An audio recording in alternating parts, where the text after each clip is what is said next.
Manchester United played in the early hours of this morning against Real Betis, and in my opinion, produced their best performance of pre-season so far in the 3-2 win.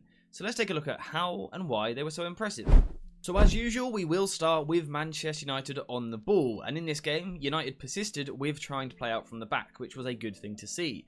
In terms of how they went about doing this, it was very similar to the other games in pre-season so far, with Tom Heaton in goal, playing in between the two centre-backs. So Maguire and Lindelof are going to split either side of him, almost as a back three.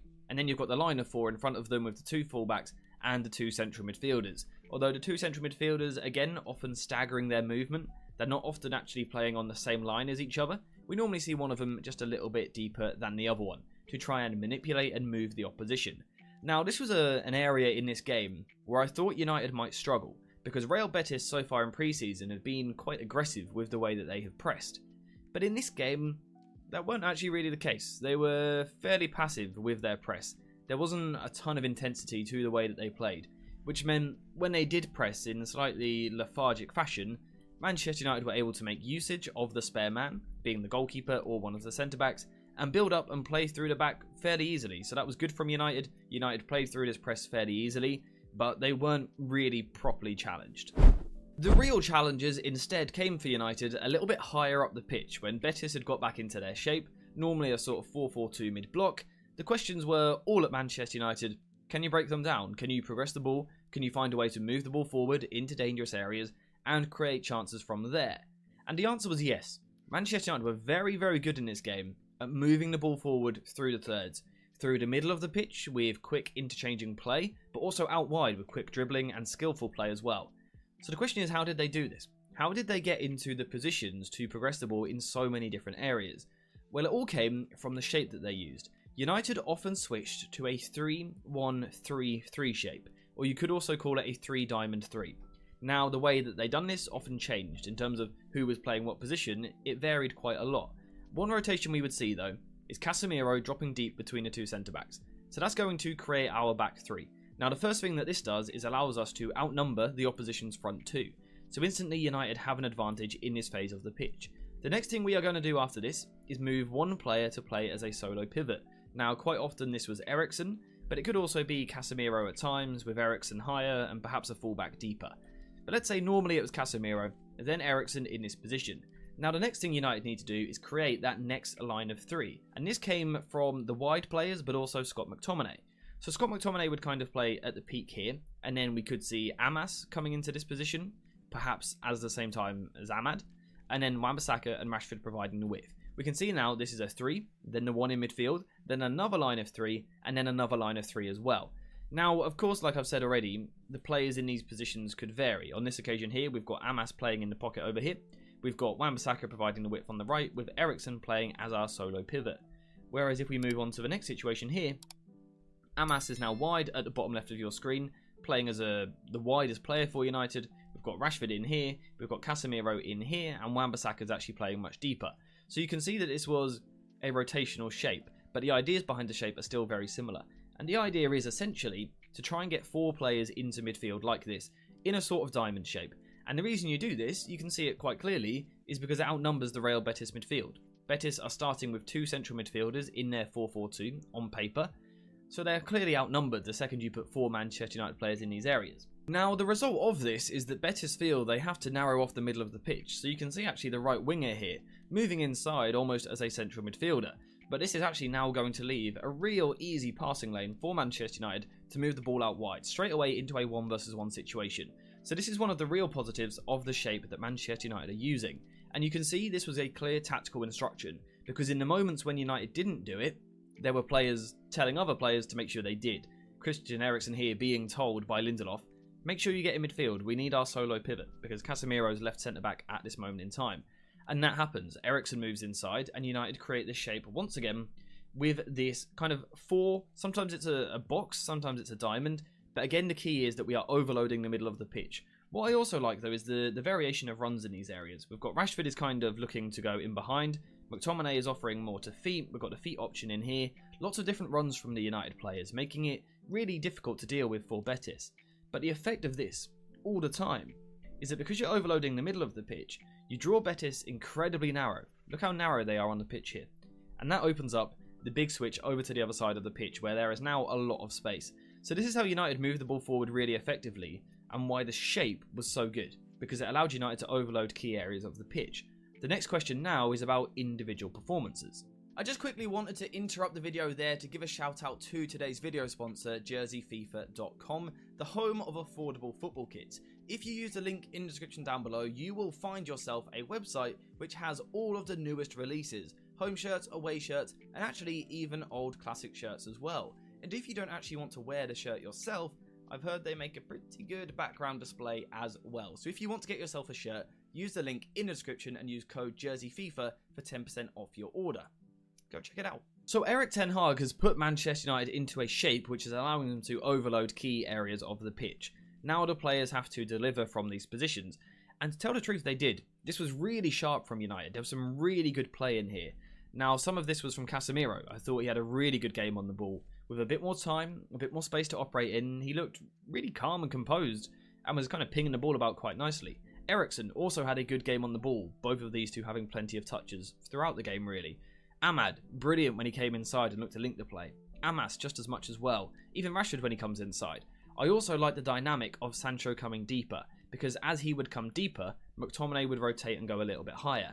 And again, that asks questions of the opposition. So generally, I think United were really good. Really good with the way that they moved the ball forward through the middle of the pitch. This diamond shape in the middle of the pitch, allowing them to overload, get into dangerous positions, and really cause a lot of problems.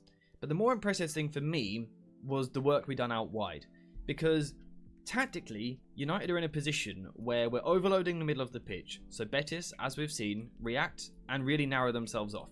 Now the effect of this is that United, all night long, have that easy pass out to whoever is out wide. It could be Rashford, it could be Amas, it could be Ahmad, it could be Wan-Bissaka. But that pass was always on for United. A real easy progressive pass. The question from here is, can you actually produce something? Because United didn't always have this last season. Right wing was a bit of a problem, particularly during the first half of the season, and someone like Rashford on the left certainly didn't have his best year. Last night, these guys were on it, particularly when we had situations of Ahmad and Rashford providing the width. The ability for both of these two to go both ways is incredibly dangerous. Yes, they can both come inside and add to the overloads in the middle. That's great. We love to see that. It gets them into shooting positions. But what I also love is the willingness from the pair of them to go wide, to go 1v1 down the line, to take their man on and be just aggressive in the way that they play. I absolutely love to see that. We can see it from Marcus Rashford here, on the left-hand side of the attack. Being aggressive, looking to attack the space. Taking this little touch here, away from goal, drawing the defender towards him, before then quickly flicking the ball with the outside of his right foot, going around the guy, getting to the byline and looking to cut the ball back towards the penalty spot. This was something, again, United didn't do enough of last season. We done it this morning, or last night, really well. And Ahmad as well was just quality. He looks so good in pre-season at the moment. He's playing really well. Again, gets the ball on the right-hand side. And his first thought is, can I get at this guy? Can I square him up and take him on? And he can. He's quick enough, he's strong enough to deal with the contact.